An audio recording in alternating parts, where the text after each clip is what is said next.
ઓમ શ્રી પરમાત્મને નમઃ. સૃષ્ટિની બ્રહ્મરૂપતાનું પ્રતિપાદન.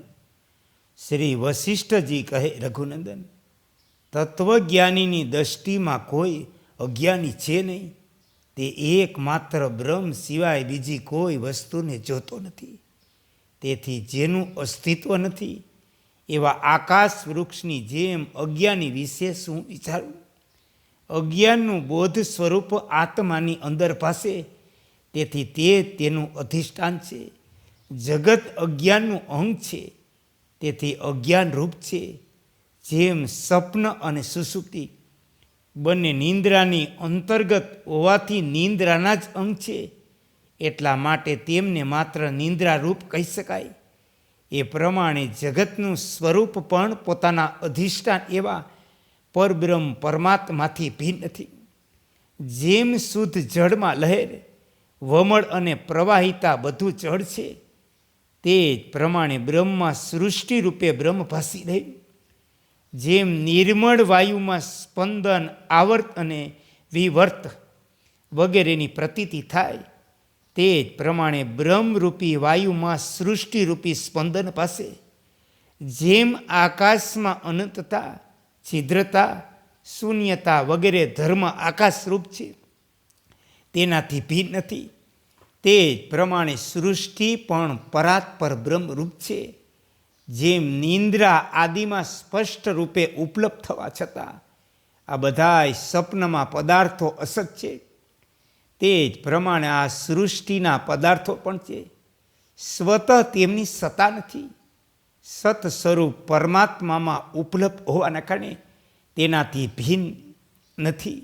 જેમ નિંદ્રામાં મનુષ્ય એકમાંથી બીજા સ્વપ્નમાં સ્થિત થાય, તે જ પ્રમાણે અજન્મા પરમાત્મા પોતાની સત્તામાં એક સર્ગથી બીજા સર્ગ રૂપે સ્થિત થાય. જેમ વર્તમાન સર્વદર્શનરૂપી પરમાત્મામાં વર્તમાન, ઘટપટ વગેરે શબ્દ તેમના અર્થ હોય, તે જ પ્રમાણે અદિતિ મહાચૈતન્યરૂપ પરમાત્મામાં ભૂત અને ભવિષ્યકાળની તમામ સૃષ્ટિઓ સ્થિત છે.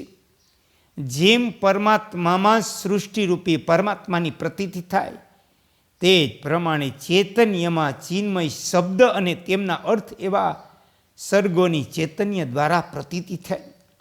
આ જગત ન કોઈ આકૃતિ છે, ન સંસાર છે, ન સંસારના અભાવરૂપી મોક્ષ છે, ન જન્મ છે, ન મૃત્યુ છે, ન સત્તા છે, ન અસત્તા. માત્ર પરમ શાંત બ્રહ્મનું જ સ્વયં પોતાનામાં સ્ફુરણ થાય. અહીં બ્રહ્મથી ભિન્ન કોઈ પ્રકારનું સ્ફુરણ પણ નથી. જોકે બ્રહ્મ અનેક સૃષ્ટિઓ રૂપી પૂતળીઓના સમુદાયથી ભરપૂર છે, તો પણ વાસ્તવમાં તેનામાં જગતરૂપી અનેક લતાઓ, તેમની ટોચ, મૂળિયા, તેમની રચનાઓ અને તેમના મૂળિયાઓનો ભૂમિમાં પ્રવેશ, આ બધું અપ્રાપ્ય છે. તે આદિ અંત રહિત છે. કાળ દ્વારા પણ તેનો જન્મ અને નાશ થતા નથી. તે પૂર્ણપણે વિશુદ્ધ અને સચ્ચિદાનંદ ધન છે. ચિન્મય પ્રકાશરૂપ પરમાત્મા આકાશ જે તમામ પદાર્થોથી રહિત છે, સ્વપ્નની જેમ દ્રષ્ટા, દસ્ય અને દર્શન રૂપે પ્રતીત થઈ રહ્યું. તેથી આ જગત એકમાત્ર ચેતન આકાશ છે.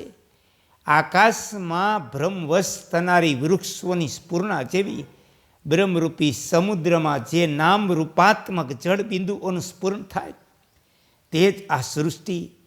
આકાશમાં જેમ અનેક વૃક્ષોની પ્રતીતિ થાય, તે તો આકાશથી ભિન્ન જેવી લાગે, કેમ કે તેમાં આકાશની શૂન્યતા દેખાતી નથી. બ્રહ્મરૂપી મહાસાગરમાં જે સૃષ્ટિરૂપી જળબિંદુ વિદ્યમાન છે, તે તેનાથી કિંચિત માત્ર પણ ભિન્ન નથી. શ્રી રામચંદ્રજીએ કહ્યું કે ભગવાન, મારા મનમાં એક સંદેહ છે, તમે એનું નિવારણ કરો. એક દિવસની વાત, હું વિદ્યા મંદિરમાં વિદ્વાનોની સભામાં બેઠો હતો.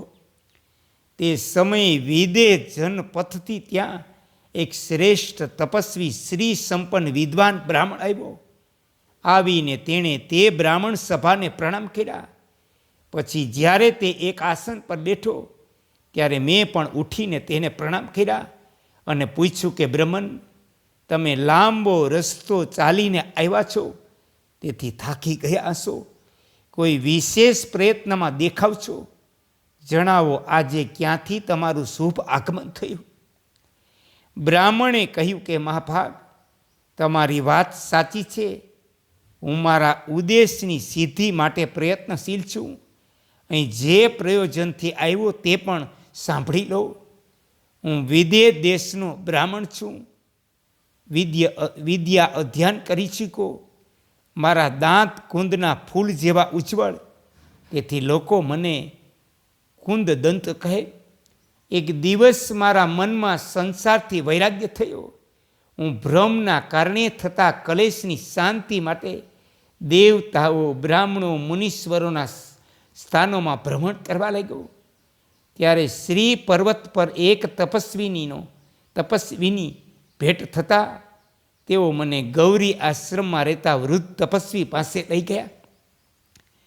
વૃદ્ધ તપસ્વીએ શ્રી પર્વતવાસી તપસ્વીની, તેમના 7 ભાઈઓની, તે બધાયના તપની, વરદાન અને શાપની, ઘરની અંદર જ એ 7 સપ્ત દીપ અધિપતિ થઈને અંતમાં પ્રલયકાળમાં વિલીન થયાની વાતો કહી. ત્યાર પછી તે 8મા પોતાના મિત્ર તપસ્વીના મૃત્યુથી દુઃખી થયેલો. હું તે કદમ વૃક્ષની નીચે રહેનારા તપસ્વી પાસે ગયો. 3 મહિના પ્રતીક્ષા કર્યા પછી તેઓ સમાધિથી વિરત થયા. ત્યારે મેં નમ્રતાપૂર્વક તેમની સામે પોતાનો પ્રશ્ન ઉપસ્થિત કર્યો. તે સાંભળીને તેઓ આ પ્રમાણે બોલ્યા. કદમ વૃક્ષની નીચે રહેનારા તપસ્વીએ કહ્યું, એ નિષ્પાપ બ્રાહ્મણ, હું સમાધિ વિના એક ક્ષણ પણ રહી શકતો નથી. તેથી તુરત જ બહુ ઉતાવળથી હું ફરી સમાધિમાં પ્રવેશ કરીશ. અત્યારે મારો વાસ્તવિક ઉપદેશ પણ તમને અભ્યાસ વિના દઢ નહીં થાય. તેથી બીજી યુક્તિ સાંભળો અને તે પ્રમાણે કરો. અયોધ્યા નામક જે વિખ્યાત નગરી, ત્યાં દશરથ નામે રાજા રાજ્ય કરે. તેમના પુત્ર શ્રી રામ નામે વિખ્યાત. તમે તેમની પાસે જાઓ. તેમના કુલગુરુ મુનિવર વશિષ્ઠ સભામાં મોક્ષપ્રદ દિવ્ય કથા કહેશે. એ બ્રહ્મન, દીર્ઘકાળ સુધી તે કથાને સાંભળીને તમે પણ મારી જેમ જ પાવન પરમ પદમાં વિશ્રામ કરશો. આમ કહીને તે તપસ્વી મુનિ સમાધિમાં ચાલ્યા ગયા. હું અહીં તમારી પાસે આવ્યો. શ્રી રામચંદ્રજી કહે, ગુરુદેવ, તે જ આ કુંદ દંત નામે દ્વિજ છે, જેણે મારી પાસે બેસીને અહીં મોક્ષ ઉપાય નામક આ સંહિતા સાંભળી. તમે તેને પૂછો કે તેનો સંશય નિવૃત્ત થયો કે નહીં. શ્રી વાલ્મીકીજીએ કહે, ભરદ્વાજ, શ્રી રઘુનાથજીના આ પ્રમાણે કહેવાથી વક્તાઓમાં શ્રેષ્ઠ મુનિવર વશિષ્ઠે કુંદદંત તરફ જોઈને પૂછ્યું કે હે નિષ્પાપ વિપ્રવર, કુંદદંત જણાવો, શું તમે મારો આ ઉત્તમ મોક્ષદાયી ઉપદેશ સાંભળી જ્ઞેય તત્વને જાણ્યું? કુંદદંત બોલ્યો, ભગવાન, સઘળાય સંશયોનો વિનાશ કરનારો મારું ચિત્ત અત્યારે મારા વિજયનું સૂચક છે. મારા તમામ સંદેહોની નિવૃત્તિ થઈ ગઈ. મેં અવશ્ય જાણવા યોગ્ય અખંડ બ્રહ્મ તત્વને જાણી લીધું. વિશુદ્ધ જ્ઞેય તત્વનું મને જ્ઞાન થઈ ગયું. મેં અક્ષય દ્રષ્ટવ્ય વસ્તુના દર્શન કર્યા. પ્રાપ્ત કરવા યોગ્ય બધું પ્રાપ્ત કર્યું. અત્યારે હું બ્રહ્મરૂપી પરમ પદમાં વિશ્રામ કરી રહ્યો. મેં તમારા મુખે સાંભળીને ચિન્મય પરમાત્મા તત્વનું જ્ઞાન પ્રાપ્ત કર્યું. આ જે કાંઈ દેખાય બધું પરમાત્મ સચ્ચિદાનંદ ધનરૂપી મેઘ છે. તે ચિન્મય આકાશમાં પોતાનાથી અભિન્ન જગત રૂપે છવાયો. સર્વાત્મક હોવાના કારણે સર્વરૂપી સર્વવ્યાપી પરમાત્માનું સર્વત્ર પૂર્ણ રૂપે હોવું સંભવ. સરસવના એક દાણાના છિદ્રમાં અસંખ્ય બ્રહ્માંડોનું હોવું કઈ રીતે સંભવ છે? કઈ રીતે તેમનું હોવું કદાપી સંભવ નથી? આ બધું મેં પૂર્ણ રૂપે સમજ્યું. જે વસ્તુ જ્યારે જે રૂપે અહીં ભાસે દરેકના અનુભવમાં આવે